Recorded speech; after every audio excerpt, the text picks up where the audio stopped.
লোকের অবাক লাগবে, ঘুরটা কুঁচকে যাবে, হেমা মালিনী সেটা আবার ছবি।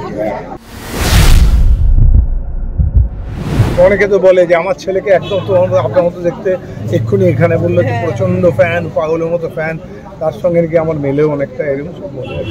বউ ছবি থেকে শুরু করে এখনো পর্যন্ত খুবই ভালো যাচ্ছে। তো সেটা যদি চলে, আবার যদি 13টা ছবি ধসে যায়, তাদের ছোড়াছুড়ি অবশ্য তারা করছে না, করছে তো তার ফ্যানেরা কিংবা আশপাশের লোকেরা। প্রথমে হেমা মালিনী ছবি নিয়ে বলবো, নামটাই তো বাস তৈরি করছে, কি বলবেন? মানে সেখানে হেমা মালিনী বুদ্ধি করে রেখেছে, পারমিতা বুদ্ধি করে রেখেছে, লোকের অবাক লাগবে, ঘুরটা কুঁচকে যাবে, হেমা মালিনী সেটা আবার ছবি। আমার হেমা মালিনী আছে নাকি? হেমা মালিনী আছে এক অর্থে, মানে ওই যে একটা আছে না, ইমাজিনারি রিয়ালিটি বলে কথা আছে। বহু মানুষ মনে করে সে আরেকজনের মতো, অমিতাভ বচ্চন হতে পারে, শাহরুখ খান হতে পারে, ব্র্যাড পিট হতে পারে, এনিবডি।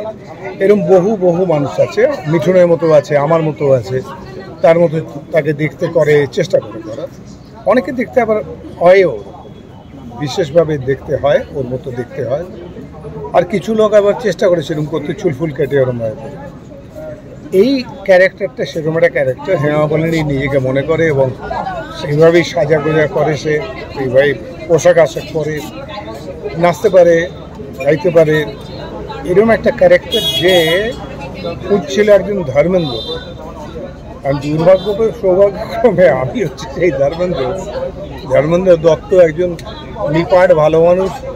একটা ছোট্ট একটা দোকান আছে নর্থ ক্যালকাটা একটা, সেইখানে বসে সে হোমিওপ্যাথি চিকিৎসা করে। সেইখানে ও ইনভাইট করে, ঢুকে আসে, এবং এইখান থেকে গল্পটা শুরু হয়।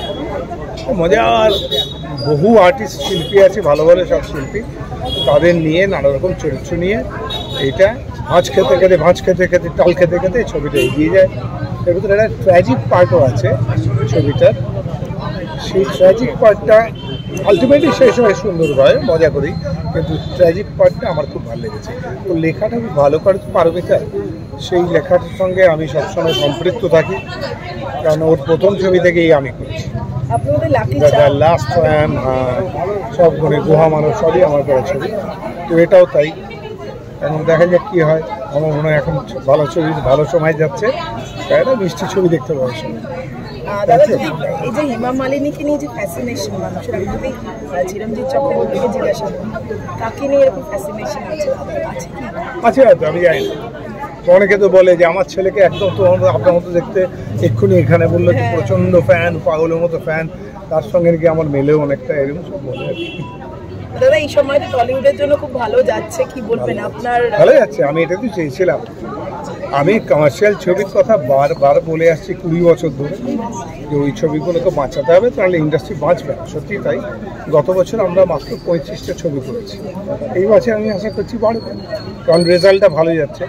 বউ ছবি থেকে শুরু করে এখনো পর্যন্ত খুবই ভালো যাচ্ছে। তো সেটা যদি চলে, আবার যদি 13টা ছবি ধসে যায়, তাহলে কিছু করা হবে।